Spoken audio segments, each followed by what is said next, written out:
move ahead to the time of Pearl Harbor.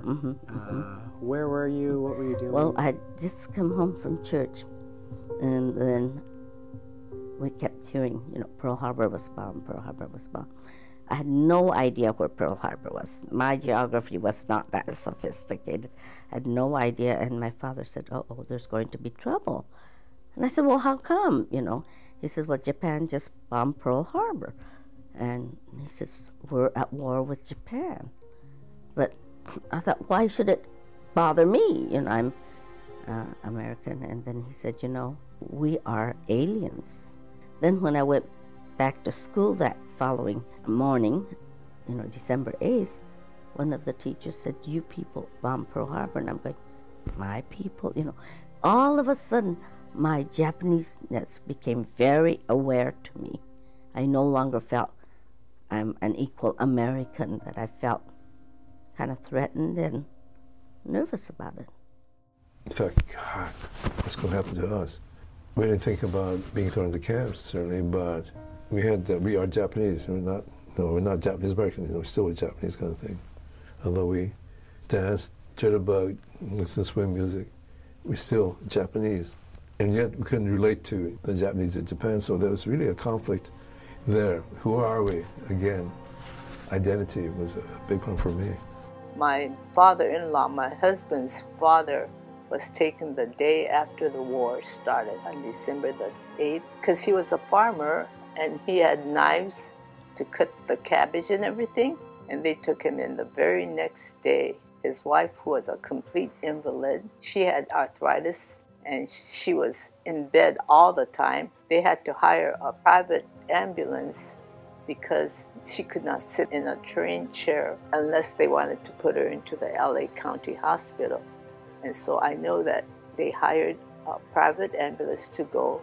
So it was very hard for them because the father was taken to that Tahanga place. The next morning, when the kids came home from school, his father was not there.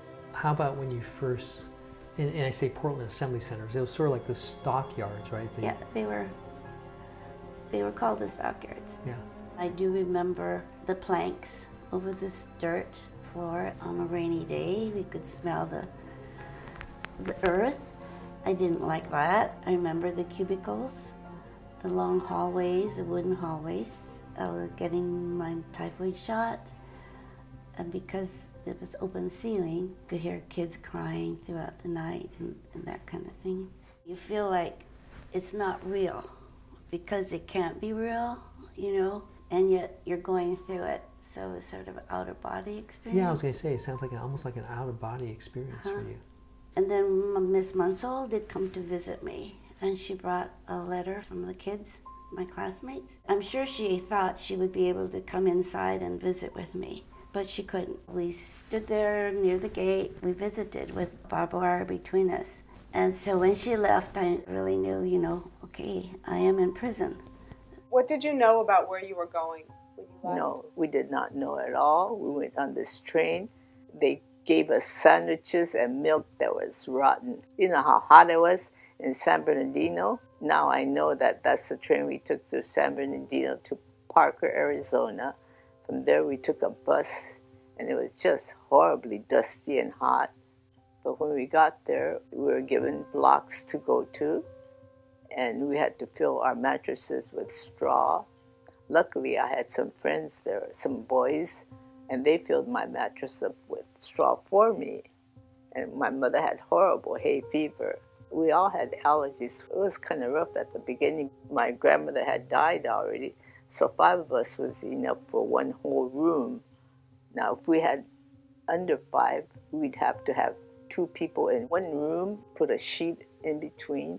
There was absolutely no privacy. Everyone in the family was just in this one big room, one unit. And we had no tables or chairs or anything.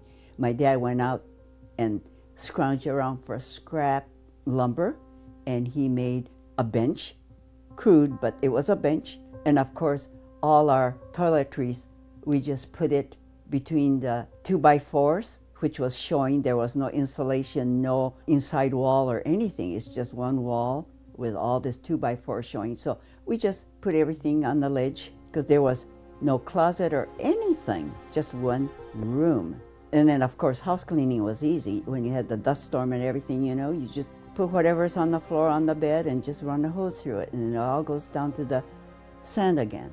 To do away with due process and the Constitution and so forth because of, you know, national security, which is what they said during the Second World War, is something that we should have learned. And that, yes, we must, you know, capture people who are going to do harm or perhaps maybe doing harm, but at the same time, we can't do it by giving up the constitutional rights of everybody.